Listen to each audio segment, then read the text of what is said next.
My husband, Ethan, was seen by the public as a successful man, leading one of the nation's top technology companies. And I, as his wife, devoted my entire life to supporting that success from behind the scenes. But everything changed 3 months ago on a rainy night. Ethan had just returned from a long business trip. As usual, he handed me his jacket with a weary, "I'm exhausted." It had long been my habit to check the pockets before sending his clothes to the cleaners. That night, from the inner pocket, I pulled out a crumpled receipt. I unfolded it casually, but my eyes froze on the printed date. It was the very day Ethan was supposed to be away on a business trip in another city. Yet the receipt was from an exclusive French restaurant about an hour's drive from our home, a place so popular it was almost impossible to book a table. The order listed 2 full-course meals and a bottle of the finest champagne. My heart gave a sickening thud. Surely, it must have been some kind of mistake. I told myself that and tossed the receipt into the trash. But once suspicion takes root, the stain never fades. From then on, each day felt like walking on thin ice. While I continued to wear the mask of the perfect wife, I quietly began to observe my husband's actions beneath the surface. The way he desperately shielded his phone screen. The increasing number of weekends he went out, claiming it was for work obligations. And above all, the whispered phone calls he would take even if it meant leaving the room. When I asked about them, he would always avert his eyes and say, "It's just complicated work stuff. I don't want to worry you." But behind that mask of tenderness, I began to sense the stench of lies. Before marriage and motherhood, I had worked as a financial consultant, a world where only numbers, not feelings, revealed the truth. Emotions may deceive, but numbers never lie. Instead of relying on instinct, I resolved to verify the facts. One afternoon while Ethan was out playing golf, I entered his study. From our shared computer, I combed through 5 years of online banking records. Hours passed before I finally uncovered a distortion in the flow of money. For nearly 2 years, large monthly payments had been going to an unfamiliar consulting firm called S&T Global Partners. With trembling hands, I looked up the company's registration information. The moment the representative's name appeared on screen, I gasped. CEO, Nicole Johnson. It was my sister's name. And listed among the executives was Ethan himself. My face was drained of blood. Together, they had created a shell company as a front, siphoning our joint assets into Nicole's accounts before funneling them further into Ethan's personal account. The scheme resembled the very tax evasion cases I once investigated professionally. That night, I couldn't sleep. Ethan's betrayal alone was unforgivable, but to know my own sister was involved, it was unbearable. The thought of the two of them laughing together while secretly bleeding me dry made me nauseous. But I couldn't afford to act on emotion. They still believed I knew nothing. That arrogance would be my greatest weapon. I wiped away my tears and resolved to dig deeper into their darkness. The decisive evidence surfaced a few nights later. Unable to sleep, I sat in the study. Ethan was away, supposedly on another trip. My eyes drifted to his personal laptop, the one he never let me touch, claiming it contained sensitive work data. I turned it on. The password screen appeared, and with a silent prayer, I typed in our son Ryan's birthday. Ironically, the lock opened without resistance. He had used his son's birthday as the key to conceal his desires. On the desktop sat a folder titled Important Documents. Inside were digitized copies of our home's property deed, the registration of our vacation home, and contracts for multiple investment funds, all meticulously organized. But every one of those documents had been rewritten, either in Ethan's name alone or under joint ownership with Nicole. And in the places where a signature from me was required, my name appeared. Of course, it was not mine. It was a carefully forged imitation of my handwriting. The folder even contained saved copies of their email exchanges. "My dearest Nicole, it's almost done. When this is over, we'll finally have time together, just the two of us, without anyone interfering. Ethan, when I'm with you, I can finally be my true self. I want you to end this life with Kelly as soon as possible." Let's transfer everything before Kelly notices. Once Ryan's graduation is over, I'll tell her everything and kick her out of the house. I can already picture the look of despair on her face. My husband of 28 years, and my one and only sister by blood. The two people I trusted most had been conspiring for 2 years to strip me of everything I had. Confronted with this grotesque truth, I wept silently until there were no tears left. By the time the first light of dawn crept in, the grief in my heart had hardened, transformed into a cold, volcanic rage. They believed I was still nothing more than an ignorant, fragile housewife. But they had forgotten who I used to be. A professional who once sparred with battle-hardened executives, wielding numbers and law as weapons. I made a vow. I would not let such vile people steal my son's brilliant future, nor the dignity of my own life. I would use every bit of my knowledge and experience to make them pay for their crimes, precisely and in the cruelest way possible. The next day, I went to the office of Jennifer Brown, my old college classmate, now one of the most formidable attorneys in financial crime and divorce litigation. One look at my gaunt face and shadowed eyes, and she understood everything. She combed through the mountain of evidence I had brought and sighed, not just with anger, but with disbelief. Kelly, this is beyond malicious. This isn't just a divorce case. This is outright fraud. Then she picked up an old document, and her eyes gleamed. It was the prenuptial agreement Ethan had once insisted upon nearly 30 years earlier. Back then, he had just inherited a small company from his father. He claimed it was to protect our future from business risks, and pressed me to sign. In hindsight, that contract had been his first declaration of control in our marriage.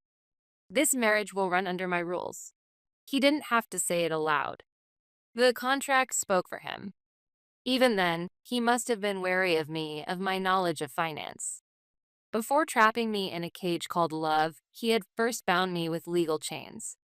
I was young in love, and I convinced myself it was just a formality. Without hesitation, I signed. And yet, somewhere deep inside, I must have sensed the cold imbalance of that paper. I went straight to Jennifer's office, back when she was still a young attorney. For the worst-case scenario, I want you to keep this, I told her, entrusting her with the original document. I never imagined that my faint unease 30 years ago would become the single thread that saved my future self. Kelly, this is it. The very contract he created to protect himself. After 30 years, it's going to become the perfect knife to cut his own throat. Jennifer pointed at Clause 12 of the agreement. If adultery or fraud or concealment involving marital property is committed, all rights to shared assets shall be automatically voided.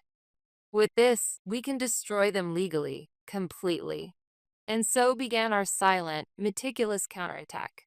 We hired private investigators to capture proof of their secret meetings, requested handwriting experts to examine the forged signatures, and discreetly leaked evidence to the banks, the tax authorities, and even the FBI's Financial Crimes Division.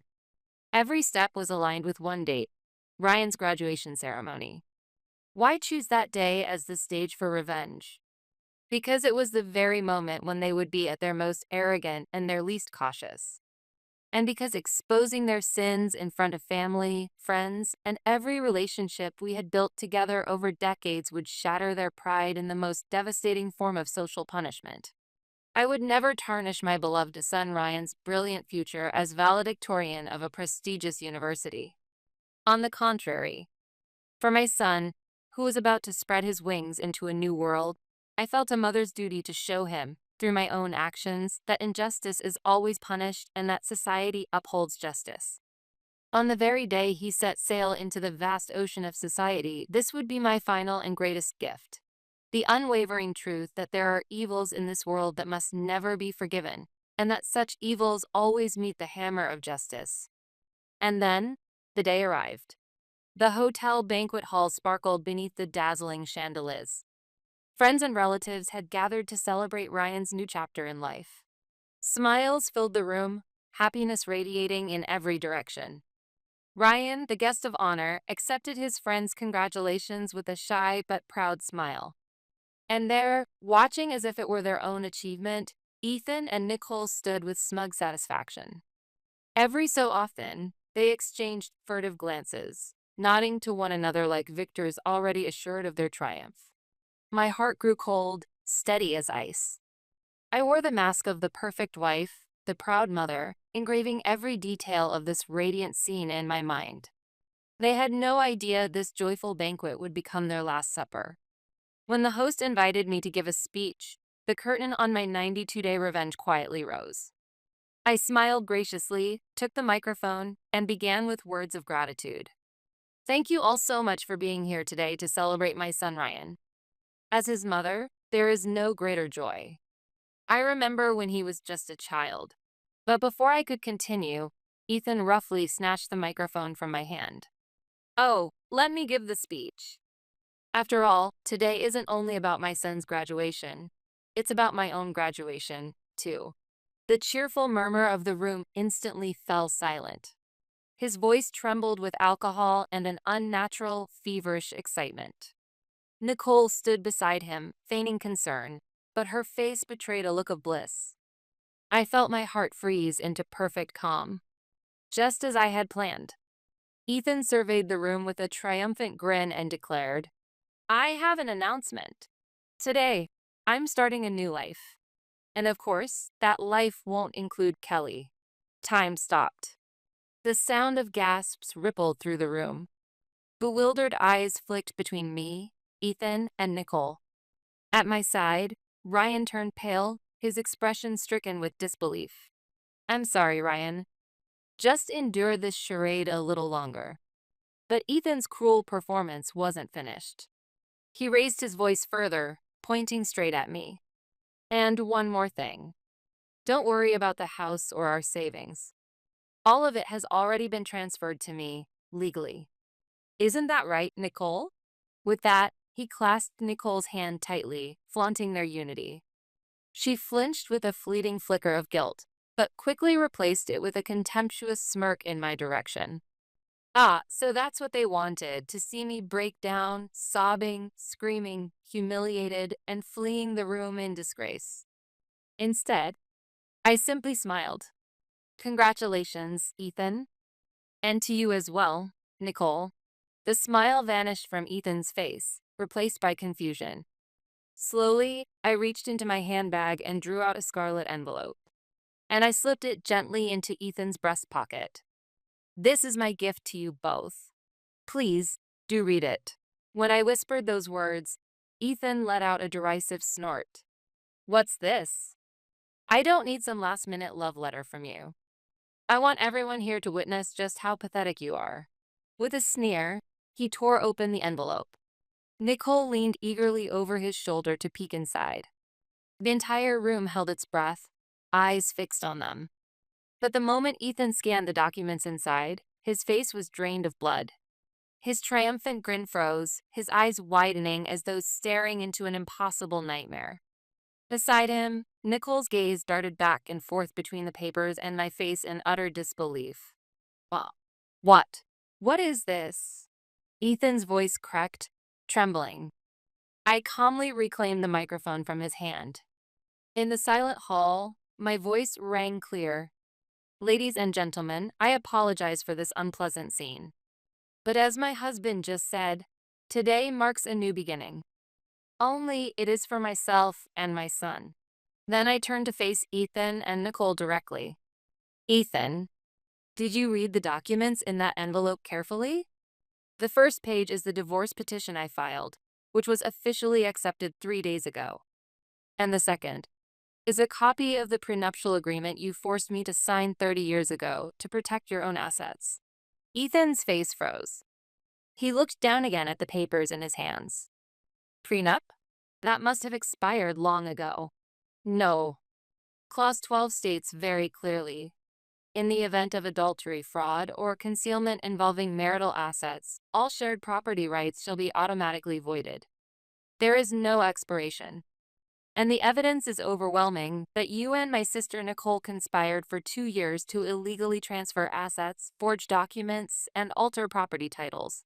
The hall erupted into murmurs. Friends' shocked faces. Relatives' eyes burning with rage. Every gaze pierced Ethan and Nicole. There, no proof, Ethan shouted desperately. I looked at him with pity. No proof? The evidence is in your company servers.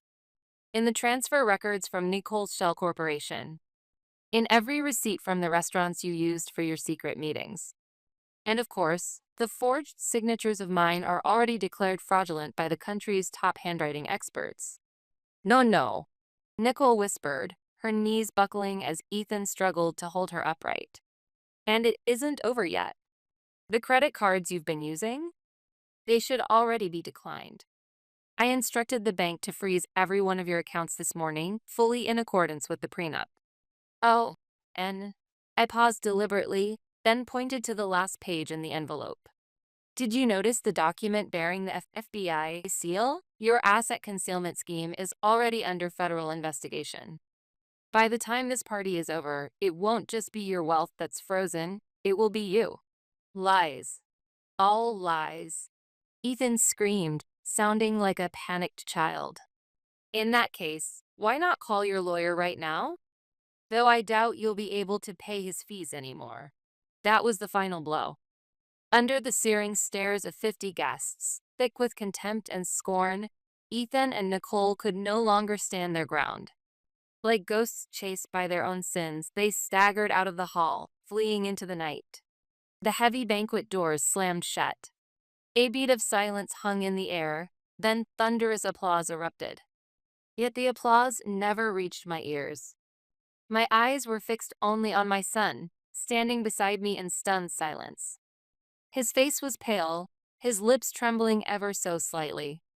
A moment ago, he had admired these two adults, his father and his beloved aunt.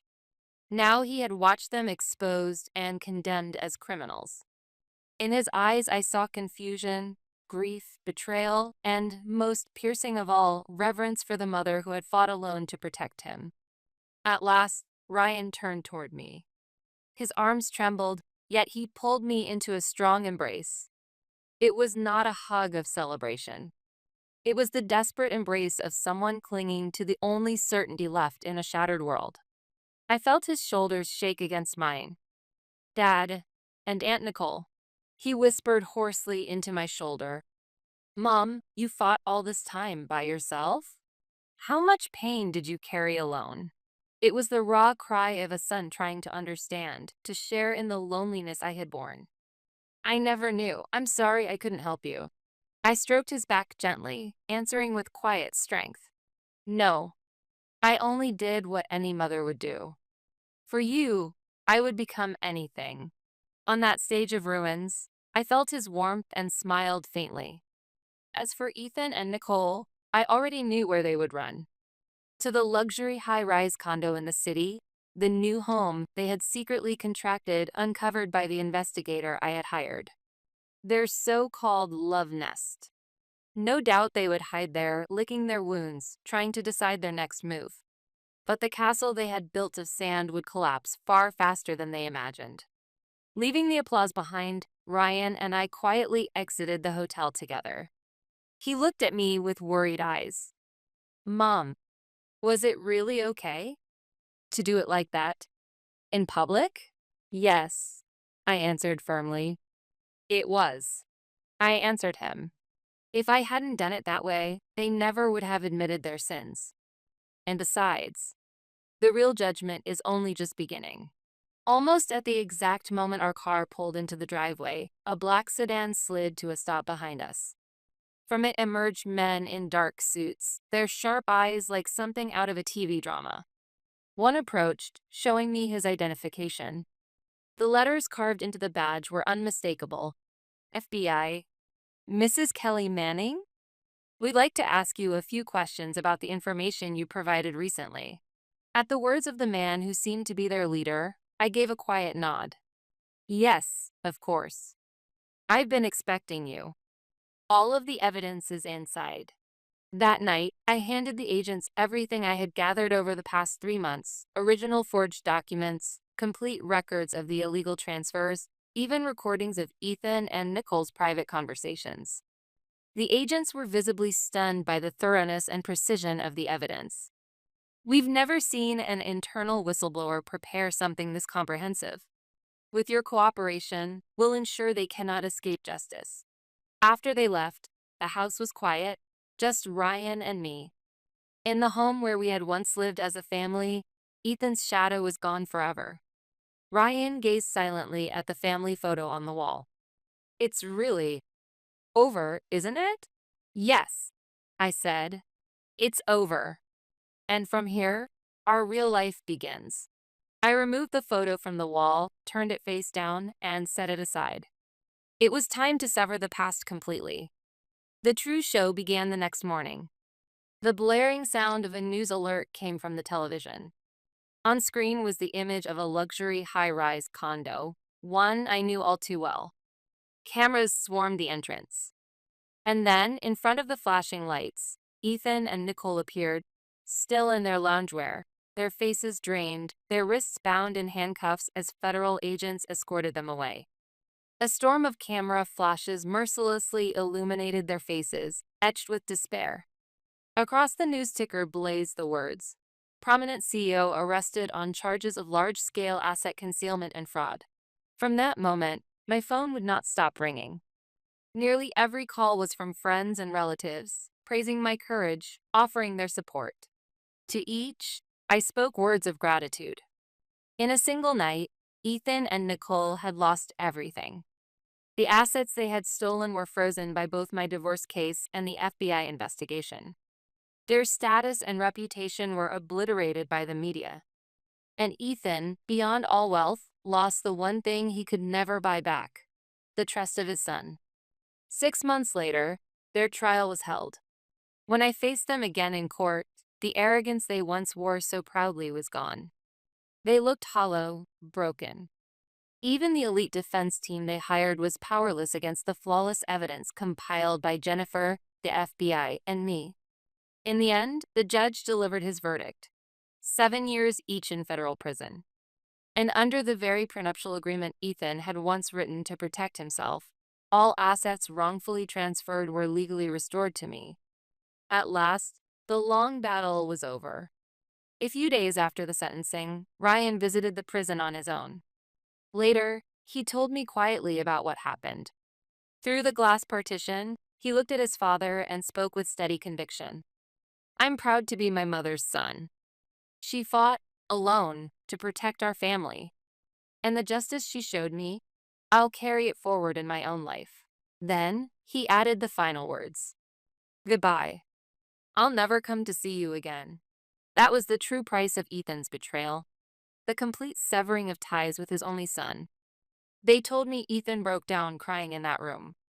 Months later, I sold the house we had lived in for so many years and began preparing for a new life. With the assets I had reclaimed, not just money, but dignity, I finally pursued my dream of founding a company. I named it Kelly Consulting. Its mission: to help women facing betrayal or financial hardship, just as I once had, achieve economic independence and reclaim their lives. My experience resonated deeply with countless women facing the same struggles, and the reputation of my company spread quickly. I was no longer driven merely by profit. I found true fulfillment in helping women carve out their futures by their own strength. 3 years later, my son Ryan, now grown strong and resilient, came to visit me at my new office. Gazing out at the city skyline through the window, he said, "Mom, you turned the worst thing that ever happened into a force that saves others." I smiled and replied, "Yes. No matter how close you stand to the edge of despair, with the right knowledge and the courage never to give up, you can always carve a path forward." I wanted to prove that with my own life. Since that day, I have never once heard from Ethan. His warped pride will never allow him to choose something as humble as an apology. Nicole, however, still in prison, sends me a letter once a month without fail. In them, written in shaky, tear-stained handwriting, she confesses her regret, her foolishness in letting Ethan's words control her, and above all, her sorrow for betraying the only sister she had. Ryan glanced at the stack of letters on my desk and asked quietly, "You still read Aunt Nicole's letters? When she gets out, would you meet her?" I couldn't answer immediately. Betrayal of that scale can never be forgiven lightly. Yet every time I read her words, I feel something stirring in me, not hatred, but a faint sense of pity for the blood relative I once trusted. Looking out at the crimson glow of sunset, I finally said, I don't know yet. But when the time comes, I'll decide honestly by listening to my own heart. Beside the stack of letters sits a single scarlet envelope, carefully kept. It was once the signal of my revenge, the very envelope I handed to Ethan. But now, inside it rests a letter of gratitude from the first woman entrepreneur I ever helped support. The humiliation of that day will never be erased. But because of it, I was able to reclaim my true self and discover a new life, one where I can be a beacon of hope for others. My revenge against my husband is complete. And now, here, from this place, my true life is about to begin, brilliant, unshaken, and my own.